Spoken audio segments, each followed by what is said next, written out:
What's going on, guys? Welcome back to a long-awaited Lampard tactic. One of the, I'm not going to say the best English managers around, but it's nice to see an English manager around that is also getting a lot of hype and also a lot of requests on the channel. So I was more than happy to get this done. It took me a long time to actually sort of research a bit how Coventry are playing because, believe it or not, I'm not a Coventry fan. So we are going to get into it today. Hopefully you do enjoy. Be sure to leave a like and subscribe. And once again, let's get a like on the video for English managers because they seem to be a bit of a dying breed in English football, which is pretty sad to be honest. So let's get into it and let's start off with Coventry. First up, obviously, is going to be Coventry, and we come out and enjoy a great Sky Bet Championship season. We also get to the FA Cup final where, sadly, of all teams we lose to, is actually Ipswich. So no one would put a bet on that, would they, to see Coventry and Ipswich in an FA Cup final? But we got there, and unfortunately, we did lose. Not an awful display in the Carabao Cup as well. I mean, Liverpool did give us a bit of a thumping, but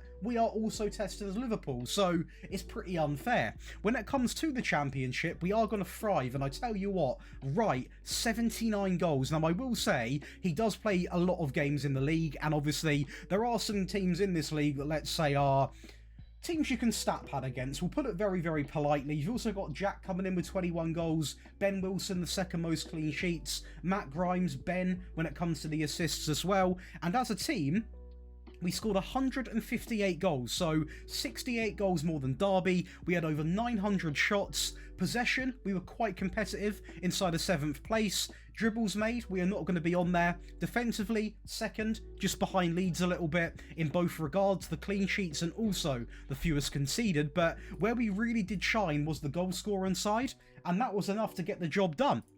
The data hub, we can go and see over 3.4 goals a game, just above a goal conceded, which it does annoy me a little bit, but I guess I've got to take that when we're playing like a team like Coventry. With an 87% pass completion, I want to say 88, but there'll be someone that tells me off for that, and a 19.96 shots per game. So overall, a very, very, very strong set of stats. I am just incredibly critical of conceding above a goal a game. In a system that's not like a total football system, of course this isn't, it's quite a basic 4-2-3-1, but I guess we've won the league, we got to a cup final, let's just accept it. We are going to watch a game here against West Brom at home, a pretty important game in the season, if truth be told, as De Silva just takes on everyone. A really good run, and an incredible finish, by the way, from a left-back. He's looking like Nuno Mendes in the highlights. A great goal there, as Grimes is going to find a way through. A great bit of play, all the way from left, all the way to right. Van Elwick through into Mason Clark, and I tell you what, the wing-backs are on absolute fire.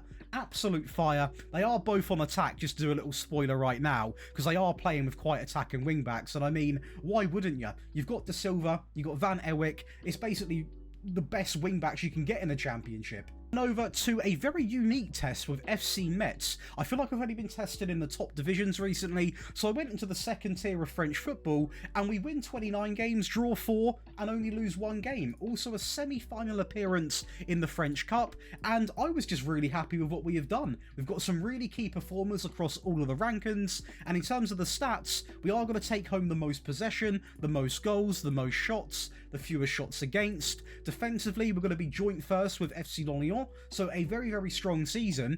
And I mean, we've even seen the possession come into play right now, which I guess we are tied with in some regard, but I mean, a lot more better when it comes to the more passing side of the game in the second tier of French football, where the data hub is going to return us 3.79 goals a game, over 20 shots a match, 0.88 conceded, so finally under that goal a game margin, and a very good pass completion. There's not too much to hate about that. Then lastly, we are going to go over and test with Liverpool, the real powerhouse of the video, where we are going to win the Premier League and go invincible as well, and also go over and lift the Europa League, which is really, really impressive, over Roma 2-0. And as for the league, I just want to say, Mo Salah, Liverpool fans, if you're watching, I'm a United fan, but I am happy that you've signed him again for your sake, because he is such a good player, as is Diaz in my opinion. Even Nunes works his way into the mix. Great players, great average ratings. It's nice to see both of our wing-backs getting involved as well, because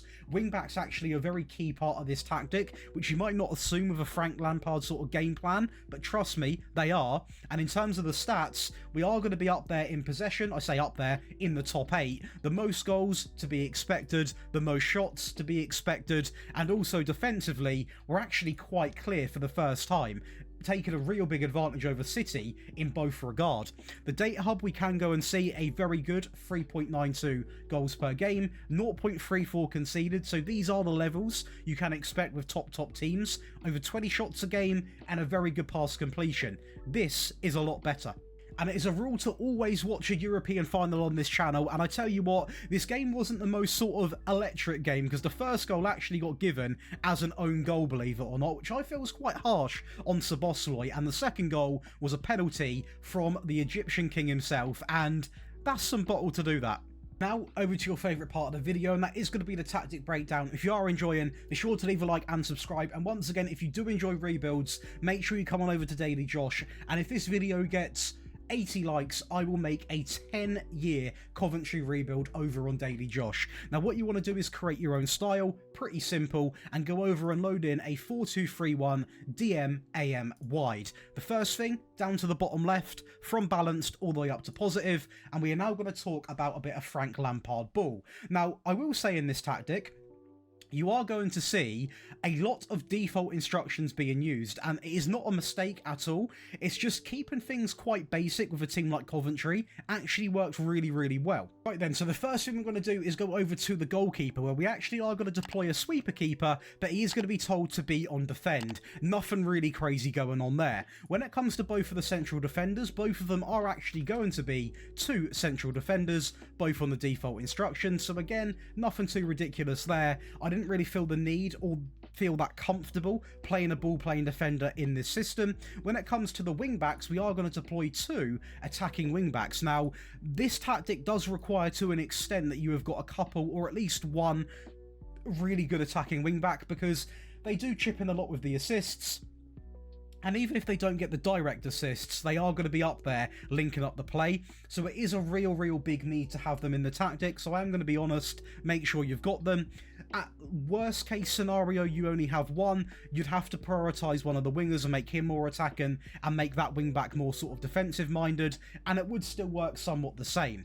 In terms of the wing backs, that aside, we are going to add on a couple of instructions, being told to cross more and also run wide to the right hand side and also to the left hand side as well. So run wide and also cross more often on both of the players. When it comes to the midfield, we are actually going to play 2 more centralised, so we're going to have more of a 4-2-3-1 balance, not defensive, you know, nice and simple. When it comes to the left hand side, we are going to use a CM who is actually going to be told to be on support, and we are going to have some instructions that is going to be alongside of getting forward, Roman, and also moving into the channels. This is going to be the much more attacking one of the 2 in midfield. For the first time, I want to say maybe in the history of the channel, we are going to use 2 central midfield players together in a central 4-2-3-1, and it's because they actually worked really well together. We are going to go with automatic on the right, and he is going to be told to take fewer risks, shoot less, and also hold that position. So this player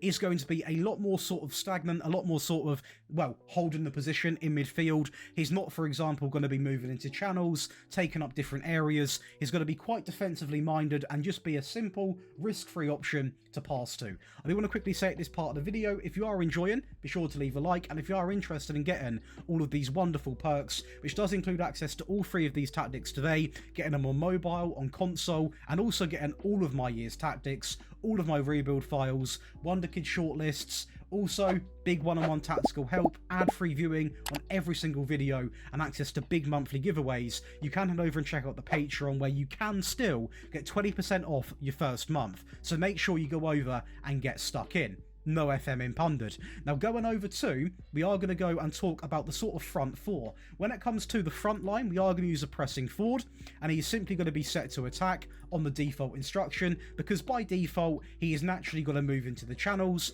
close down more, and also tackle harder. When it comes to the AM, he is not going to be on support, he is going to be on attack, because I want him a little bit more sort of buffed up, and he is going to be set to dribble more and also roam from the position. When it comes to the left-hand side, we are going to be using an inside forward, simply on support, and he is going to be, again, on the default instruction because he naturally has 5 instructions anyway, and on the right, we are going to be using an inverted winger on support with one instruction, and that is just to boost him up a little bit by telling him to get further forwards, because both of these players need to be either inverted inside forwards or be coming inside, because these wingbacks are going to get forward and they need to replace that player that will cut inside to create an overlap, and it is as simple as that. Going over to the actual team instructions, the attack and width is going to be maxed out, a very wide tactic. We are going to have mixed crosses, so we get a variety of balls going in. We're going to hit early crosses, overlap right and overlap left, be more expressive, the tempo up by 1, and the passing remains in the middle, so technically, as it says on the tin, slightly shorter. In transition, we're going to counter press, counter, and play to centre backs with no favoured distribution type. He can roll it, he can also take short goal kicks, it doesn't really matter. And out of possession, we are going to go with the high defensive line with the high press, the trigger press up by 1, and also get stuck in. Now, it is absolutely vital for this tactic. You do go over and also get the attacking version. Now, it doesn't mean you've got to go and get it from the Patreon. You can also copy it from the video, but this tactic sometimes does lack the need of scoring as many goals as what it needs to do. So we have buffed it up quite a fair bit. The goalkeeper and both of the central defenders remain the same, as does both of the wing-backs. The midfield changes a fair bit, so the CM on automatic on the right does remain the same. The Mazzala on attack is brand new. The AM remains the same. The inverted winger on the left is now also on attack, on roam, shoot more, and also sit narrow. On the right, exactly the same. So we are going to double up on both of the inverted options, and the press and forward does remain unchanged. The next big addition, attacking from positive, a big change. The attacking width does remain, when it comes to the actual sort of approach play. Overlap left, overlap right, while hitting the early crosses. The tempo all the way up, and two things here, run at defence and also be more expressive. In transition, we are going to look to distribute quickly, counter, and also counter press, while taking short goal kicks, so pretty simple. And lastly, out of possession, we are going to go with the high press, with the much higher defensive line, much more often, alongside of get stuck in, and also step up more. So that is going to give you a much more progressive and attacking and risk-taking 4-2-3-1, compared to the default version, where obviously you can see is a lot more sort of calm. But to finalise this video, we have gone with a 3-back Lampard plays, which I'm going to describe as his defensive version, because it is a lot more defensive. So the goalkeeper, the same, the central defender in the middle remains the same, but either side of that central defender, we have got two default wide centre-backs. The wing-back on the left and the right are both on automatic, on cross more and also run wide. I've avoided telling them to get forwards because they can sort of run to about here and then put a ball in instead of going all the way up here, and we become quite vulnerable. A DM on the right on support, on tackle harder, a default ball winner midfield player on the left, the inside forward on the left, support, default, on the right, support, get forward, and the press and forward does remain exactly the same. So this is much more of a sort of sit back, slightly more direct sort of vibe, as you are about to see quite literally as we go slightly more direct. The tempo in the middle, we are still going to hit the early crosses. The attack and width I am going to keep the same because I do want that wide style, and we still are going to overlap because without that you don't really get enough going forward. When it comes to in transition, we're going to regroup and then counter, slow that pace down and play to anyone across the back line, so pretty simple. And lastly, out of possession, we're going to drop the standard line with that high press and simply get stuck in, which is going to give you 3 versions of Lampard's new Coventry system, which to be fair is actually quite a good selection because you've got a nice calm composed 4-2-3-1, you've got an attacking version to go and grab more goals, and then you can completely change up the game with a very solid 3-back system. If you have enjoyed, be sure to leave a like and subscribe, and I'll see you in the next one.